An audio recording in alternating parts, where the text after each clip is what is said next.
Assalomu alaykum. Navbatdagi video darsimiz demo testning qolgan misollari bo'yicha bo'ladi. Demak, keyingi misolimiz sanoq sistema bo'yicha. Ana shu yerda 263 shaklli sanoq sistemasida dona va Mansurda bir qancha olma bor edi. Mansur Alisherdan dona olma oldi. Natija ulardagi olmalar soni tenglashdi. Eng avvalda Mansurda nechta dona olma borligini 16 lik sanoq sistemasida toping. Qauslar ichida sanoq sistemasi ko'rsatilgan deyilyapti. Demak, 263 ta 8 lik sanoq sistemada Alisherda bor ekan, Mansurda esa hozircha x ta bor deb olamiz. Endi aytilyapti, Mansur Alisherdan dona olma oldi. Demak, Alisherdan 11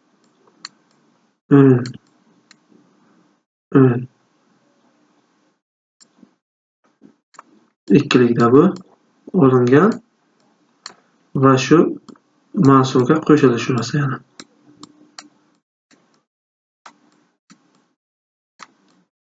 Ikkilikda. Va shularniki endi tenglashibdi.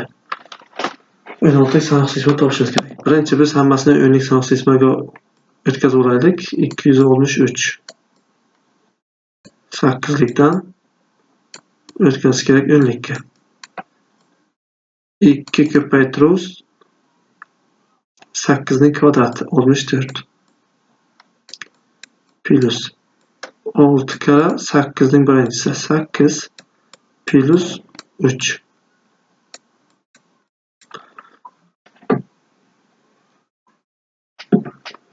qo'shsak 128 plus 51 179 endi ikkilik sanoq sistemalarini o'tkazamiz.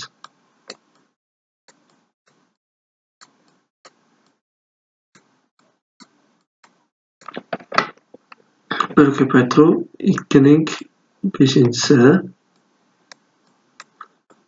plus 2 ning 4-si 2 ning kubi plus 2 ning 1-si 32 ga 16 48 50 58 8. Demak, o'rniga qo'ysak 179 minus 158 tenglik x plus 58. X topadigan bo'lsak 179 dan ayirishim kerak ekan 116 ni. Natija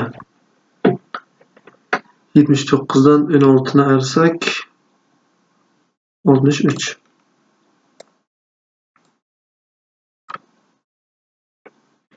9 dan 6 ketsa 3, 7 dan ketsa 63. Demak, 63 ni 16 likka o'tkazishimiz uchun 16 ga bo'lib chiqishim kerak. 3 tadan 48 5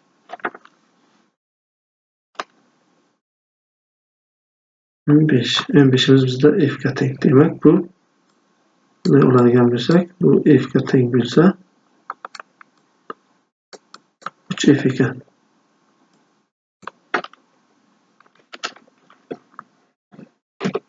Keyingisi Excel bo'yicha jadval kataloglarida A2 2 ga, A3 1 ga, A4 3 ga va B2 8 ga, B3 3 ga, B4 0 ga teng bo'lsa quyidagi formulalarni toping. Demak, bizda sum funksiyasi bor.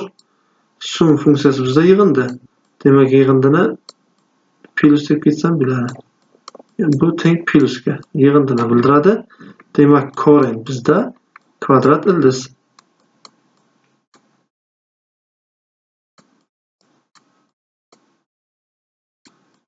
Buni ana ildiz ostidamiz.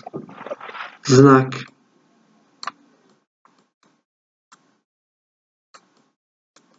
znak A deb tushuntiramiz. Znak A. Agar A musbat son bo'ladigan bo'lsa, 1 ga teng. A manfiy son bo'ladigan bo'lsa, minus 1 ga teng. Agar A teng 0 bo'lsa, 0 ga teng.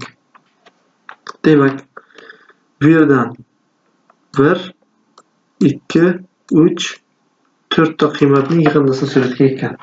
Ko'ring, A2 B2 ni so'rayapti. A2 miz 2 ga, B2 miz 8 ga ko'paytirib ildiz chiqarsam 4. Buning qiymati 4 ekan. 16 dan 4 chiqadi. A3 miz 1, B3 miz 3. Orasiga yig'inda qo'yaman. A4 minus B4. A4'imiz mana 3, B4'imiz 0. 3'dan A'imiz musbat bo'lsa 1 chiqar ekan. Plus 1. Natija 8, 9 ekan.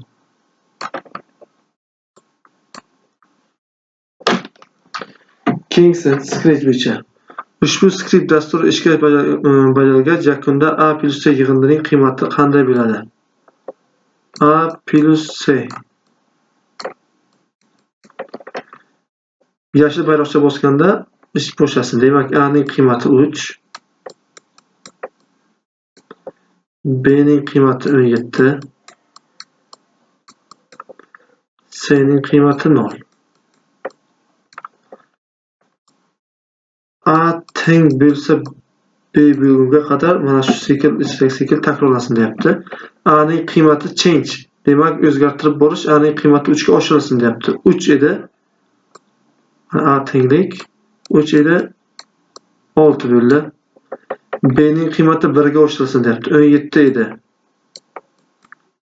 18 bo'ldi. C ning qiymati 2 ga oshirilsin. 0 edi.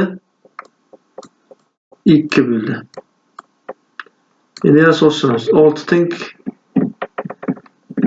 18 mi? Yo'q. Demak, A ning qiymati endi yana 3 ga oshirilsak 9. B niki 19. C 2 ga oshsa 4. Yana 9 bilan 19 teng emas, shuning uchun yana 3 ga oshadi 12. Bu bittaga oshsa 20. Bu ikkitaga oshsa 6. Keyingisi yana 3 yana tekshiramiz. 12 bilan 20 teng emas. Demak, 3 taga oshirsak 15. Bunimiz 21 bo'ldi. Bittaga oshdi. Ikkitaga oshsa 8. 15 bilan 21 teng emas. Yana 3 ga oshiramiz buni. 18. Bu 3 ga oshsa 24. 1 ga oshadi 22. 2 ga oshsa 10. 18 bilan 22 ham teng emas. Demak, 18 ni 3 ga 18 ga 3 qo'shsam 21. Bu 23. Bunimiz 12, 2 taga oshdi. 20 bilan 23 ham teng emas. 3 qo'shsak 24. 1 qo'shsam 24. Bu 14 bo'ldi. Tepaga kelib solishtirganimizda, demak, A ning qiymati 24 teng 24. Sikl ishni to'xtatadi.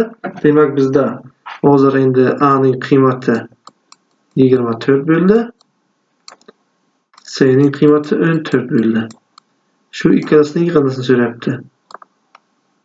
24 plus 14 38.